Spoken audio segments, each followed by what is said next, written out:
بسم اللہ الرحمن الرحیم الحمد للہ رب العالمین والصلاة والسلام علی سید الانبیاء والمرسلین۔ ہمارا کنز دقائق کا سبق جاری و ساری تھا اور ہم کتاب الحج پڑھ رہے تھے۔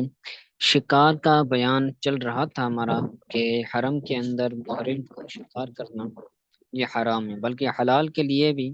جو احرام والا نہیں ہے، جو محرم نہیں ہے، اس کو بھی حرام ہے کہ وہ شکار کرے۔ ٹھیک ہے،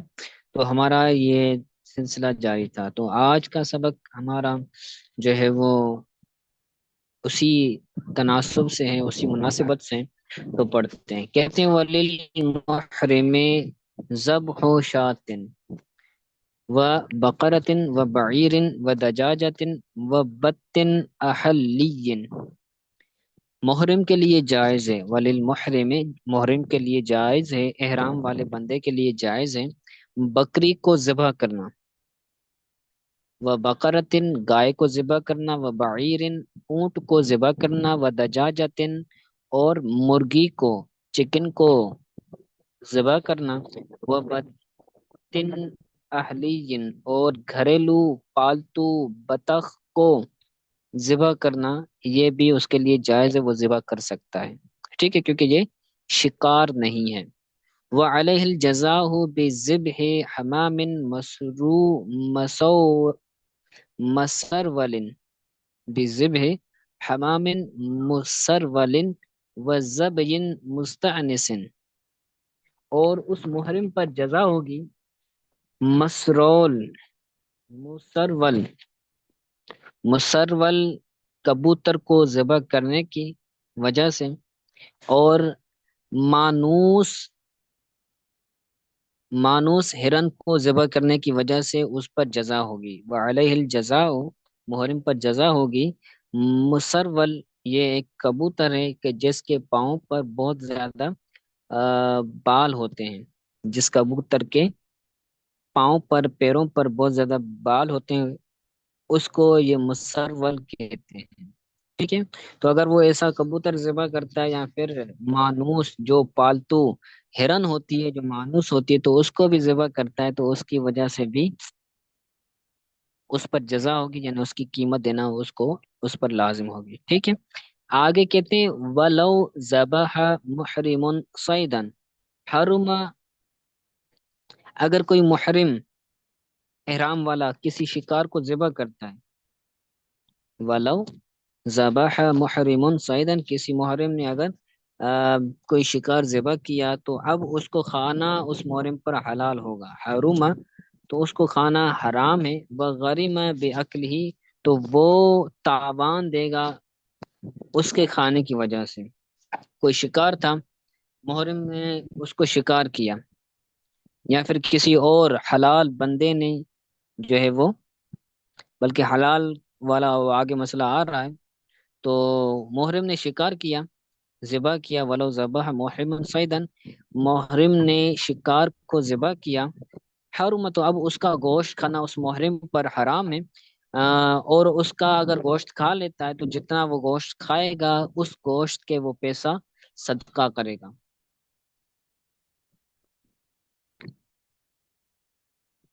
ٹھیک ہے، آگے کہتے ہیں وہ محرم آخر لا محرم آخر، جو دوسرا محرم ہے وہ اگر کھائے گا تو اس پر زمان،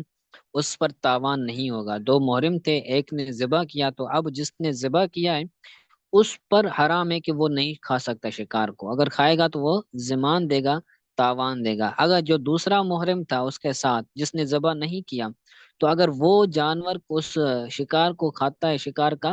گوشت کھاتا ہے، تو اس پر زمان نہیں ہوگا۔ ٹھیک ہے، کیونکہ اس نے ذبح نہیں کیا، جس نے ذبح کیا اس پر آرام ہے۔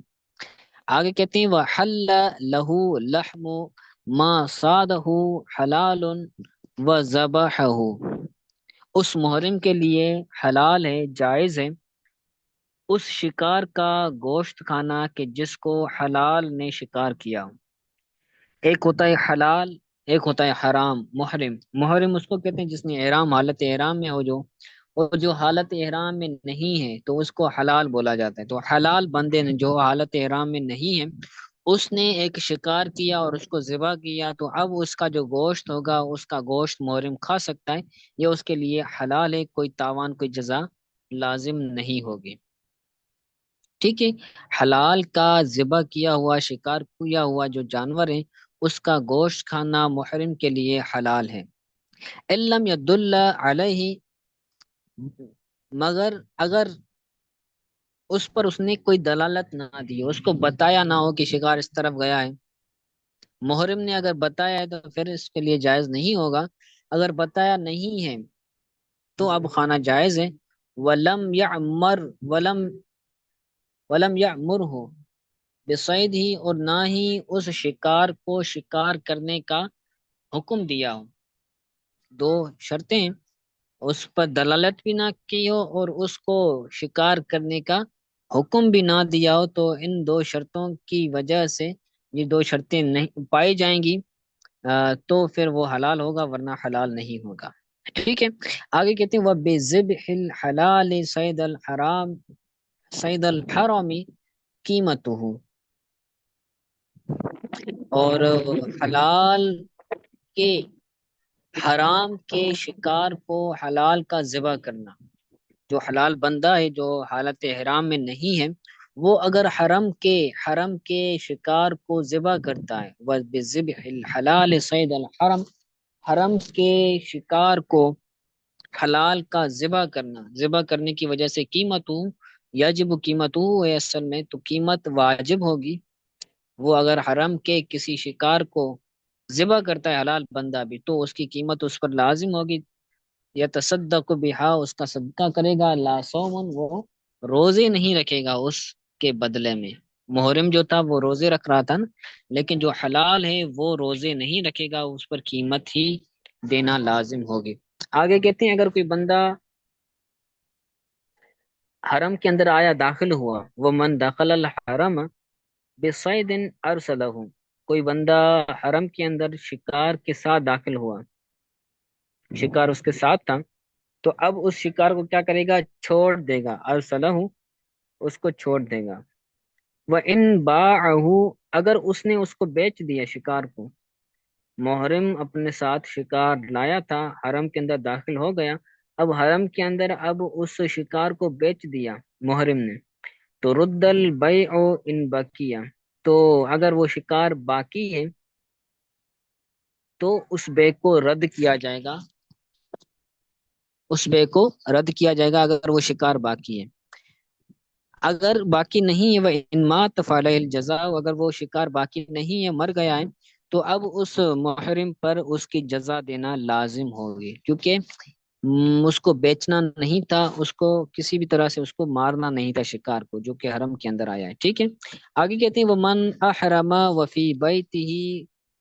او کفصہ صید لا یرسلہ، کسی بندے نے احرام باندھا، ومن احرم، کسی بندے نے احرام باندھا، وفی بیتی، اس حال میں کہ اس کے گھر میں یا پھر اس کے پنجرے میں شکار تھا، تو لا یرسلہ، اس کو وہ جو ہے وہ چھوڑے گا نہیں، اس کو چھوڑ نہیں دے گا، بلکہ وہ اپنے گھر میں یا اپنے پنجرے کے اندر اس شکار کو رکھے گا۔ ٹھیک ہے، تو آج کے لیے اتنا سبق کافی ہے، اس کو آپ اچھی طرح سے یاد کیجیے گا۔ آج کے سبق کے حوالے سے اگر کوئی بات سمجھ نہیں آئی تو پوچھ لیں۔